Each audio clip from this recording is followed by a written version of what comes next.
Now, when you're optimizing for mobile, you'll often run into this situation where you want to reverse the order of certain objects. So for example, take a look at this video page I'm working on. Right here, we have a subscribe card, and then to the right, we have the lesson details. But if we switch to mobile, this is what we get. It's a big mess. So let's take a few moments to put things back in order, and then we'll figure out if we need to reverse the order of any of these elements. Okay, so the first thing I see is these are wanting to display, if we scroll up, right here. Yeah, so it wants a display of flex, but on mobile, I don't want that. So I'm going to say, no, only for a large device do I want that. And immediately, the text to the right will jump down below. Okay, next, we still have another one here. So let's hover over this and find the wrapping div. And here we go. Once again, we have a display of flex. So I'm going to turn that off for mobile as well. Okay, now we get things stacked, which is more what we want. So I'm going to switch back to my editor. And here's the wrapping code for what you see here. So notice we have the series card. That's what this is. And then the lesson details here corresponds to this stuff. Okay, so for the wrapper, we're going to say only for large devices do we want that. And then the same thing down here. Okay, let's come back, give it a refresh. Next, it looks like we still have all this extra space. So let's take a look at this. First, I can see we set a width of 4/5. But once again, yeah, for mobile, we don't need to hard code that. So I will limit that to my large devices. Okay, next, I still see some padding to the right, as you see there. So let's once again turn this off for mobile. There we go. Now it's taking up more of the available space. What else? Well, right here, a little extra space. It's not too bad, but let's see. Margin bottom 10.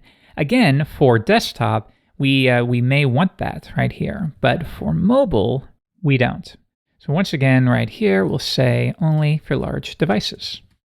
All right, so if we give that a refresh, here's what we get. That looks way better. But now think about it. When a user watches a video, immediately they see this big card below it, but it's not the most important information. They surely want to see the title and the description before a call to action card, basically. So once again, Flexbox can come to the rescue here. So take a look. I'm going to go to my wrapper where we set a display of flex right here. And you'll see that we turned it off. So now we just have block level elements. But take a look at this. Let's turn it back on. And now it wants to display as a row, right? And we need that for desktop. So let's do this. We'll say for large devices, we do want a flex direction of row. And do notice, once again, I'm using that TW prefix only because I need it for my project. I have some legacy classes that I don't want to interfere with Tailwind. In your case, you'd likely just do something like that. Okay? Anyways, now for large devices, yes, we want a flex direction of row. But for anything lower than a large device, so mobile, tablet, we can say flex call. Okay, so now we're going to display things as a column, and we more or less get what we had earlier. But now take a look at this.